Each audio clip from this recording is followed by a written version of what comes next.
Secretary Jen Psaki refusing to answer our own Peter Doocy as he presses her on the White House's opposition to Florida's parental rights law. One about this new law in Florida. At what age does the White House think that students should be taught about sexual orientation and gender identity? We have spoken to the Don't Say Gay bill in the past. Does the White House support that kind of classroom instruction before kindergarten? Do you have examples of schools in Florida that are teaching kindergarteners about sex education? I think that's a relevant question. Here to react, Dr. Carol Swain, Distinguished Senior Fellow for Constitutional Studies at the Texas Public Policy Foundation and former professor at Princeton and Vanderbilt. Dr. Swain, great to have you. Isn't that exchange the perfect, absolutely perfect microcosm of this story? Liberals want to fight this thing because it is the thing to fight, but they refuse to get into any specifics whatsoever. Well, the first thing, she repeated the lie that it's a Don't Say Gay bill. And so she distorted what it's about.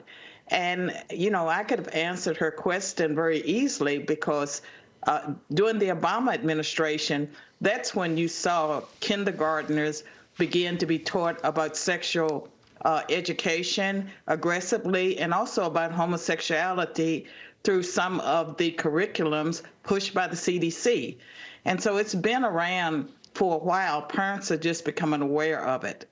But also, if you go that next level and actually look at the text of this bill, it doesn't say anything about gay rights. It doesn't say anything. I mean, we've seen people, that gay Disney employee who came out and wrote that Substack article that basically said, this is not my fight. You know, we have fought long and hard for gay rights in this country. This Florida bill is not my fight.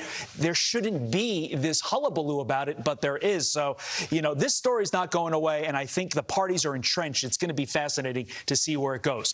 Want to get your thoughts on this because, again, you taught at Princeton, an Ivy League school. None of America's 8 Ivy League universities invited conservatives to speak at graduation ceremonies this year. Instead, they're turning to liberals, the Biden administration officials. What happened to a well-rounded education, Dr. Swain?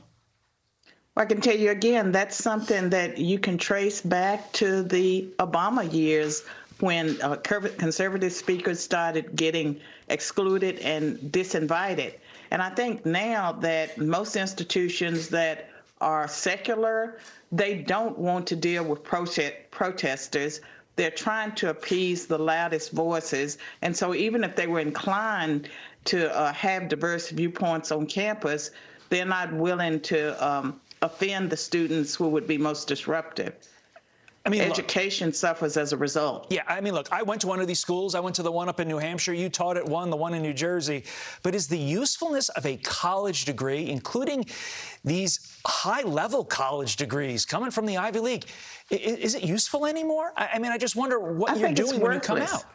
Yeah. I think it's worthless and it's destructive for our society because, as we can see, these individuals with Ivy League degrees end up on the Supreme Court. They end up in Congress. They become editors of major newspapers, and they don't have a well-rounded education. They're not critical thinkers, and so we suffer as a result. We need to get away from those institutions where they are nothing but indoctrination mills. Yeah, be careful what you wish for. I wanted to get into that school that I went to so badly, and I don't know if it was the best decision. There you go. Dr. Carol Swain, we appreciate your time and insight this morning. Thanks so much for elucidating us on these topics.